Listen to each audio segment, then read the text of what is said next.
आकाशगंगा या क्षीर मार्ग उस आकाशगंगा या फिर गैलेक्सी का नाम है जिसमें हमारा सौरमंडल भी स्थित है।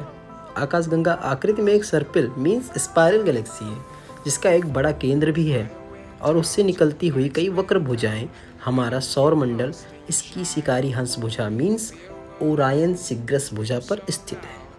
क्षीर मार्ग में 100 अरब से 400 अरब के बीच तारे हैं और अनुमान लगाया जाता है कि लगभग 50 अरब ग्रह होने की भी संभावना है, जिनमें से 50 करोड़ अपने तारों से जीवन योग्य तापमान की दूरी पर हैं। सन 2011 में होने वाले एक सर्वेक्षण में यह संभावना पाई गई कि इस अनुमान से अधिक ग्रह हों। इस अध्ययन के अनुसार क्षीर मार्ग में तारों की संख्या से 2 गुने ग्रह भी हो सकते हैं। इसे एक पूरी परिक्रमा को करने में 22.4 से 24 करोड़ वर्ष लग जाते हैं। संस्कृत में और अन्य भाषाओं में हमारी गैलेक्सी को आकाशगंगा कहते हैं, जिसमें हम रहते हैं और यहाँ पर हमारे रहने की सुविधाएं हैं। धरती जहाँ पर हम रहते हैं और इससे मिलते जुलते हुए एक ग्रह मंगल ग्रह, जिस पर अभी वैज्ञानिकों की खोज चल रही है। यहाँ हवा और पानी की खोज हो चुकी है और वैज्ञानिकों का कहना है कि ये हमारा नया ग्रह होने वाला है। धरती पर अंत होने के बाद हम वहाँ पर रहने वाले हैं। पुराणों में आकाशगंगा और पृथ्वी पर स्थित गंगा नदी की एक दूसरे से मेल जोल या फिर एक दूसरे का जोड़ा माना जाता है और दोनों को पवित्र माना जाता है। प्राचीन हिंदू धार्मिक ग्रंथ और आकाशगंगाओं को क्षीर यानी दूध बताया गया है। भारतीय उपमहाद्वीप के बाहर भी कई सभ्यताओं को आकाशगंगा दूधिया लगी है। गैलेक्सी शब्द मूल यूनानी भाषा का गाला शब्द है, जिसका अर्थ भी दूध होता है। फारसी, संस्कृत की ही तथा हिंदी ईरानी भाषा है, इसलिए इसका दूध के लिए शब्द संस्कृत के क्षीर से मिलता जुलता सजातीय शब्द सीर है और आकाशगंगा को राह ए सीरी बुलाया जाता है। अंग्रेजी में आकाशगंगा को मिल्की वे बुलाया जाता है, जिसका अर्थ भी दूध मार्ग ही है।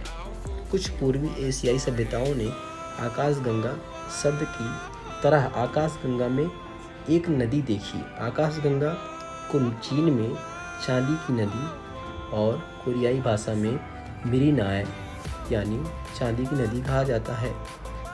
आकाशगंगा का सर्पिल, अंग्रेजी में इसको स्पाइरल भी बोलते हैं, गैलेक्सी है, ठीक है।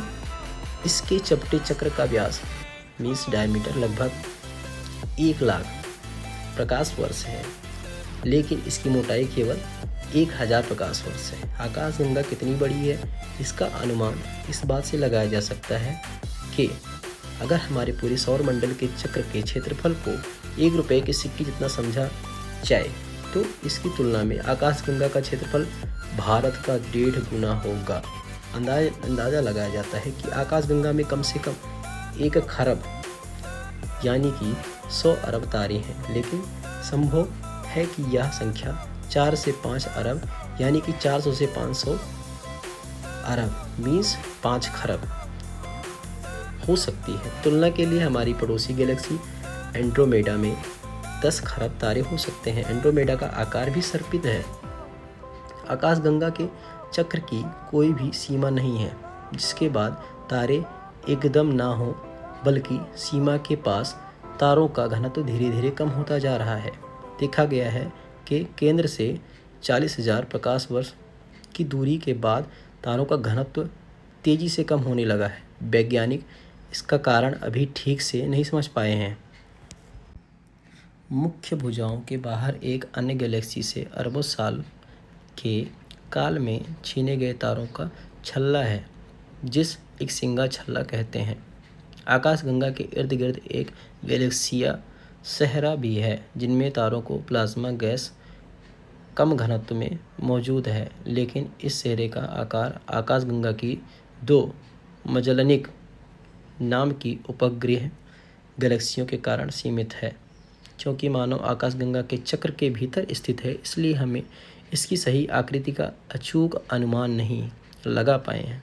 हम पूरे आकाशगंगा के चक्र और उसकी भुजाओं को देख नहीं सकते। हमें हजारों अन्य गैलेक्सियों का पूरा दृश्य आकाश में मिलता है, जिसे हम गैलेक्सियों की भिन्न श्रेणियों का पता है।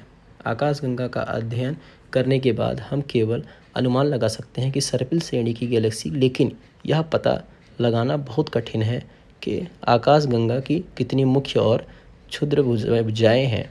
ऊपर से यह भी देखा गया है कि अन्य सर्पिल गैलेक्सियों में भुजाएं कभी कभी अजीब दिशाओं में मुड़ी हुई होती हैं, फिर भी विभाजित होकर उपभुजाएं बनती हैं।